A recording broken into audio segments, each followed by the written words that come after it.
Hi, we're integrated team from we're team integrated from NDSU Capstone Project. This is Andrew, this is Chase, this is Chris, and I'm Jimmy. We're working for the Integrated Windows, which is a child company of Marvin Windows and Doors. Uh, Integrity is a name under the Marvin. It was founded in 1995. It has 5,000 workers in the various locations, and they have won the Governor's Award from Minnesota for pollution control. And they use Ultrex window, which is sturdier than regular windows. And they're working on the batch. They are using batch file system management right now. What it is, whenever they get the order from other consumers, and they just collect the orders and see what parts they need and put them on the system, and based on what they collected information, they use that to have other workers put up the windows together. And the problem they are facing right now is they're currently doing the engineers working on the Excel spreadsheet to what parts they need and how many they need, stuff like that. And after that, have the programmer side of the office. They work on the different Excel spreadsheet to separate those two and figure out inventory, which takes about 8 hours per batch. And since it's the human work, there's some mistakes that made. Depends on what they do. And this is the current design of the BIOS. That's the one the sorting side of the office working with. And the solution we came up with is fixing the building the web-based applications and edit data directly from the database, compared to old way of manual data entry and verifying data on their own as a person. And this is our planned schedules. Sprint 1, we were kind of familiarizing ourselves with language and what kind of language we'll be using and what we'll actually be doing with the project. And on the Sprint 2, we have decided to use the Blueprint, which has a lot of Excel-like designs and features, and seems like a pretty new language, and we're all interested in it. And at Sprint 3, we realized Blueprint wasn't the one for us at the time, and we figured Semantic might be the better way to work with. And on Sprint 4, after we got the basic features down, we worked on the more features, working with Semantic. And Andrew will be doing the demo for our presentation.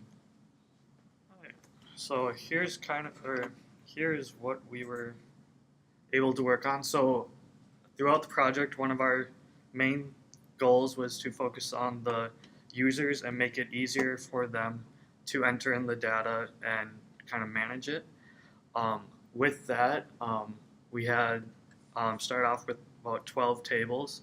The main one being the profile part map, which the engineers would have access to and add different records to that based on if they got a new product that they were going to make, or a new machine to manufacture those products.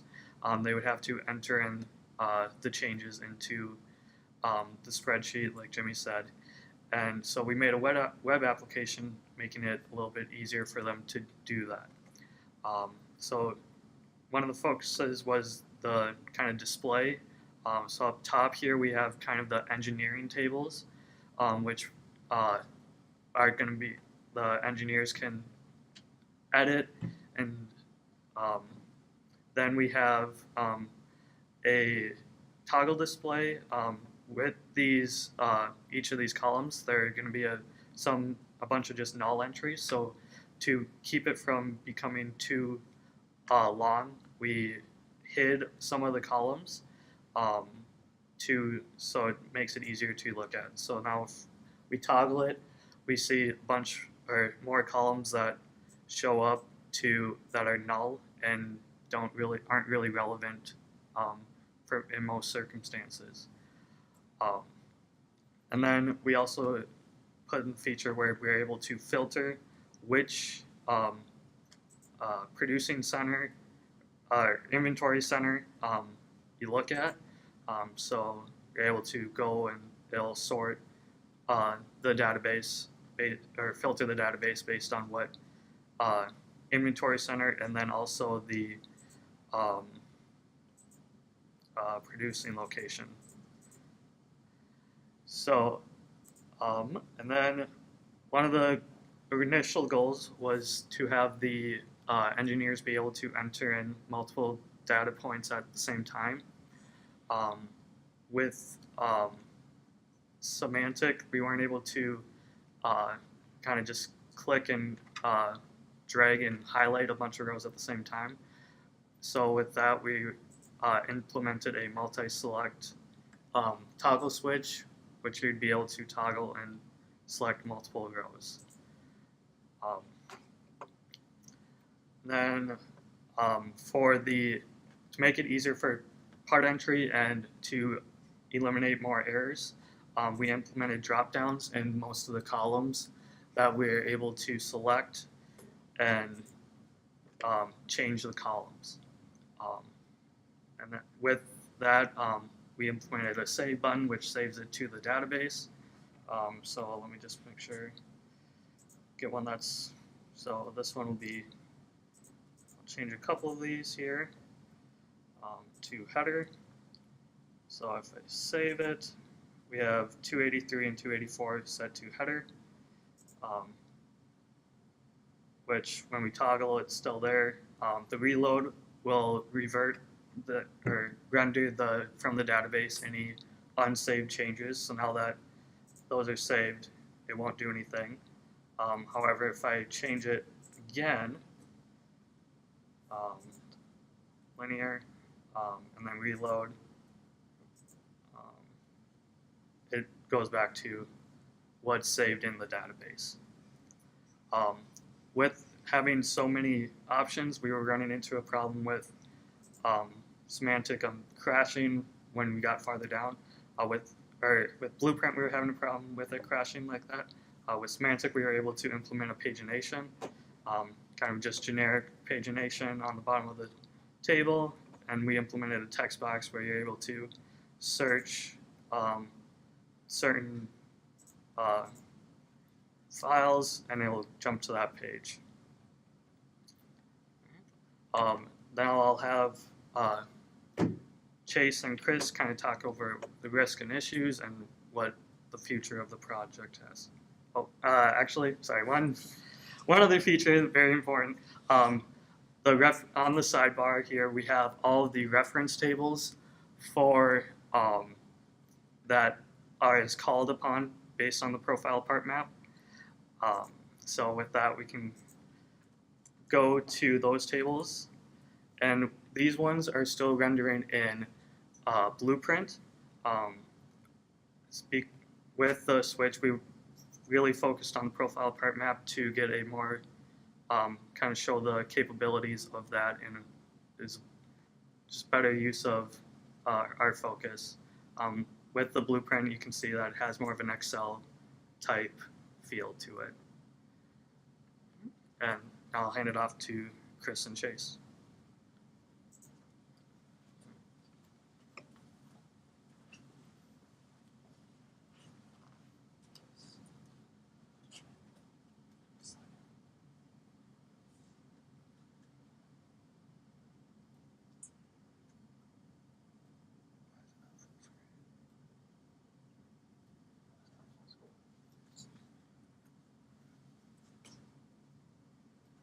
So most of our risk and issues were around that Blueprint and Semantic. So that was kind of a big switch around the middle of the project that kind of set us back a long way. But so there's a learning curve initially, just learning React and Node and the different technologies we use. And then also after switching to Semantic, there was kind of another learning curve. And an issue, I guess, is only the main tables render in Semantic. And so why we started with Blueprint was because it looks like a spreadsheet, and that's kind of what we were trying to replace. Like, it looked very Excel-like. And so we just liked how it looked, and we thought it'd be a good place to start. And it was really easy to implement, like, the first few goals. Like, since it's trying to mimic Excel kind of, it was pretty easy to, like, edit data and things like that. But then as we started to get to some more features we wanted to add, it ended up being kind of difficult. And so we ended up switching to Semantic because in the long run, we thought it would save time and we'd get farther and implement more of the features we wanted to. So Blueprint has that spreadsheet look, and the load times were kind of an issue. Like, if you scrolled through the table quickly, you could see it kind of like rendering or buffering. It didn't look great. And Blueprint, there was kind of a lack of documentation features. There wasn't a lot of examples online. A lot of the example code that they had in their documentation was kind of hard to follow and stuff. And then a big issue is it rendered the tables by columns, which is pretty unusual as far as rendering tables goes. And it made the code not very clean. Just the way you rendered it wasn't great for updating the database and things. We kind of had to fiddle and kind of like hack together a way to save to the database. So switching with Semantic, we fixed a lot of that stuff. So Semantic is a lot more like established, I'd say, a lot more used. There's a lot more documentation and things. They have a lot of really good elements that you can use. There's a lot of documentation. They have like a sandbox mode on their website, so if you look at the code, you can actually edit it right there to kind of see how it would work, stuff like that. So you can kind of try it out, and then it renders by row, which was the big one. Yeah, so Semantic ended up saving us time, I think, and we got a lot more features implemented that we were trying to because of the switch, so it ended up being a good thing. I'll be talking now about like the next steps for the project. Obviously, it needs implementation of some more features that we weren't fully able to implement, such as sorting, multi-select, adding records, and then like more of the stretch goals for the project were data verification, like a version control setup, kind of like how GitHub works, where you can like make different branches, or different people working on it can make their own changes to their local database, and like kind of push the changes back to the main one. So you have a lot more control over that. And then authentication for like different engineers and different system developers get access to different tables. Although I believe Integrity said they would be working mostly with that. And then this would be more like a follow-up type of project because we kind of fell short of where we wanted to be. But we believe this project could be worked on by a different group in the future and built upon. Now, like for a post-mortem, hindsight's always 2020.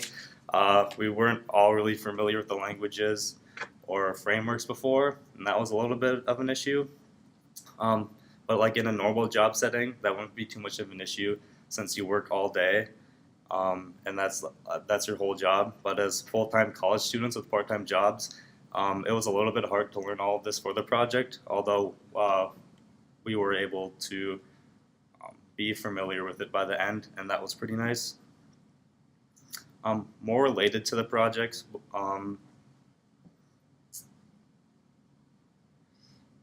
I guess looking more at the project, we should have looked through our options a little bit more thoroughly. Like the whole Semantic and Blueprint debate, that kind of set us back a little bit. But now, like, we kind of know to look at that more and to try to flesh out more of that before we start implementing it. Because if we maybe looked at like, well, Semantic has more of these options, Blueprint has more of these, we could have figured that out beforehand and not after Sprint 2.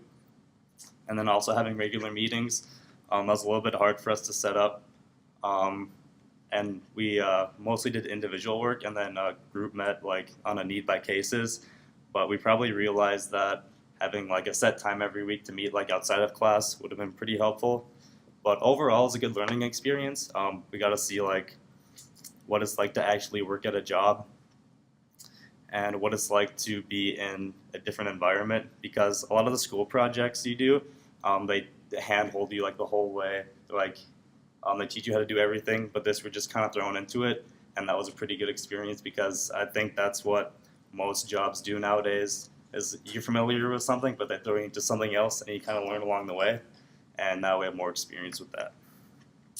And then I'd like to take this time to thank Ruben and Integrity Windows. They were really helpful for the project, and we appreciate them because of that. And with that, we'll be taking questions. So, Yeah. Just curious, what exactly was like the main issue that you ran into with the blueprint versus semantic that like made you guys want to change over? Like, was it one thing in specific, or?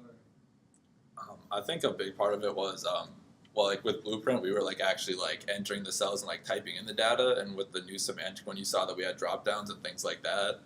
And so I think that was the big switch, just the way it rendered by rows instead of columns, and it made a lot more sense for how we structure our data to switch to semantic for how we were actually entering and changing data. Kind of add on to that, since it was just selected cells, we weren't able to really easily implement drop downs using Blueprint. So with going to semantic, much easier to implement drop downs, which would cut down on the data verification, making sure that having an entry that's already in there, it's going to be valid, which would take time trying to find that error in the database. I guess I'll add to it a little bit too. When using Blueprint, you didn't really have much of an option of which kind of controls you wanted to implement, or what kind of code you wanted to implement in each cell. So I think semantic, not only were they trying to implement drop downs, but they were also trying to implement searches. They were trying to possibly implement like nested tables and stuff in there in the future and stuff like that. So it just wasn't possible with the current state of Blueprint. Do you have a question? yeah, you said, I don't know, what it was, 12 different tables or something at the beginning. Sure. The main big one looked like is what you were concentrating on. Yeah. Is that going to be usable by itself, or do you have to have the whole set? You have to kind of have the whole set. The other tables you won't be editing nearly as frequently, if ever. So with the main set, it's kind of using those as a reference, and the combinations of those tables would be kind of what the usual use case. And are there any technical issues left that haven't been solved? Or is it now just a matter of doing it? Just Sure. I think our design, for the most part, is solid in terms of being able to add upon. It's going to be just kind of adding more features on top of what we have. I don't think there's any major issues with it right now. I think it's in a good spot. It's ready to be built upon. All right, thank you guys. thank you.